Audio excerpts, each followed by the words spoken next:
Oi gente, Roberto Rilo Bíscaro aqui. Nesta parte do canal eu uso meus conhecimentos de professor de literatura de mais de 3 décadas para falar sobre temas que podem cair no vestibular, no Enem, mas também para pessoas interessadas de forma geral. São análises não muito profundas, em nível de segundo grau de ensino médio, porque principalmente é o público que precisa disso mais instrumentalmente é que eu estou visando nessas aulas, ok? Hoje a gente vai falar um pouquinho sobre o contexto histórico do trovadorismo. Não gosto muito do termo contexto histórico, porque todo contexto é histórico, todo momento é histórico, mas parece que quando as pessoas procuram isso nos mecanismos de busca, elas digitam contexto histórico, então que seja, né? Melhor o vídeo fica mais disponível para mais pessoas. Esse é o título. Bom, o trovadorismo ele foi de 1189 ou 1198 até 1434. Ele pegou então um período em que o feudalismo já estava se desintegrando e o poder do rei, né, aumentando cada vez mais, porque no feudalismo a nobreza mandava, como a gente sempre vê, né? Como havia muitos nobres poderosos e você não tinha um país às vezes forte, né? Como Portugal, França, como a gente conhece hoje, porque era tudo dividido nos tais feudos, então o poder real não era tão forte assim. É, Mesmo a gente pegando no trovadorismo esse período, vamos dizer assim, de diminuição da importância do feudalismo, é bom que a gente entenda o que foi o feudalismo, porque ainda faz diferença para entender cantiga de amor, para entender novela de cavalaria. Então é sempre bom saber. Antes de continuar, gostaria de convidá-los a se inscreverem no canal Robertando, curtir os vídeos, compartilhá-los, eu agradeço bastante.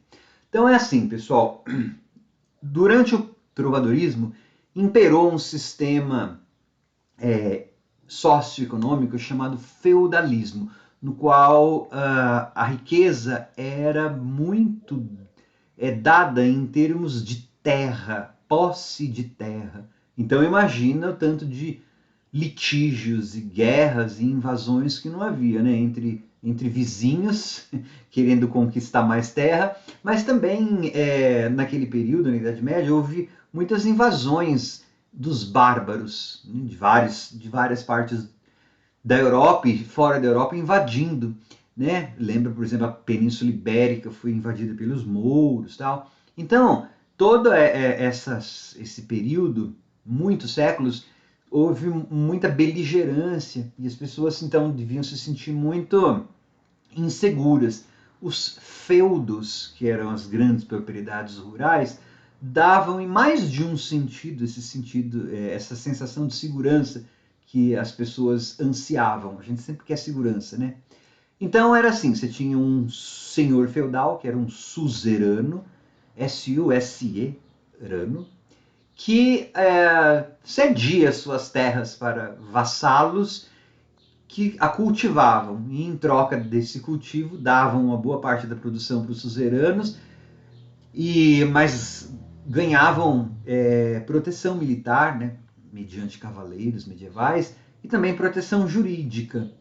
Então era uma relação de troca, né? Não era, na verdade, uma relação de escravidão. Essa relação era chamada de vassalagem. Isso é importante lá nas cantigas de amor, a tal da vassalagem amorosa. Só que existiam mais ingredientes. Porque assim, os vassalos não cultivavam a terra, eles tinham pessoas que cultivavam as terras para eles, que eram servos. Então você tinha uma sociedade que tinha era bem hierarquizada. E aí que é importante prestar atenção, pessoal. A hierarquia na Idade Média era uma coisa muito respeitada. Por quê? Porque ela era vista como sendo outorgada por Deus. Né? Isso, inclusive, dava segurança também para as pessoas. Né? Por quê? Porque a igreja era muito importante. Tá? A igreja e a nobreza estavam de braços dados, literalmente, porque o alto clero era proveniente da nobreza. Meio assim, as famílias nobres dedicavam um dos seus filhos para ser para o clero. Então, você tinha os bispos, a parte mais alta do clero era papa, todo mundo vinha da nobreza. Então, eram duas classes que caminhavam juntas, o interesse de uma era o interesse da outra, né? E uma das formas de se preservar essa hierarquia era dizendo que tudo vinha de Deus. Então, naquela sociedade, o teocentrismo imperava, né? Tudo girava em relação a Deus, desde você ser rei até você ser guarda, sei lá, limpador de chiqueiro. Era essa vontade de Deus, isso que mantinha a hierarquia. Claro que havia rebeldias e tal, mas a gente precisa fazer uma coisa mais didática que dê conta de explicar ou de situar algumas coisas na literatura. É para isso que essas aulas servem. Então você tinha esses dois pilares, nobreza e militarizada, com basicamente rural, né, morando em propriedades rurais, você não tinha você não tinha cidades muito desenvolvidas ainda, existiam cidades, claro, mas o poder estava no campo, estava com os senhores feudais. E o outro ponta desse banquinho aí era a igreja com o seu teocentrismo. E outra coisa que é bom a gente lembrar da igreja medieval é que ela era uma grande difusora da cultura, tá? Nos mosteiros ficavam às vezes praticamente as únicas pessoas que sabiam escrever de algumas comunidades, tá? Tinha muito nobre, por exemplo, que não sabia, rei que não sabia ler e escrever durante muitos séculos. Então, a difusão cultural cabia durante muito tempo à igreja. E aí, é claro, né, a gente vai imaginar que nesses mosteiros, onde os monges transcreviam documentos, claro que a cultura greco-romana foi passada, mas deve ter sido fruto também da escolha, qual texto que interessava para a igreja divulgar ou não. E também você tem lá muitos desses textos foram adaptados à fé cristã, né? Mas isso não tira a importância dessa difusão cultural da igreja. Uma coisa que talvez você, aluno, pudesse ir atrás é de um filme lá dos anos 80 que chama O Nome da Rosa, tá?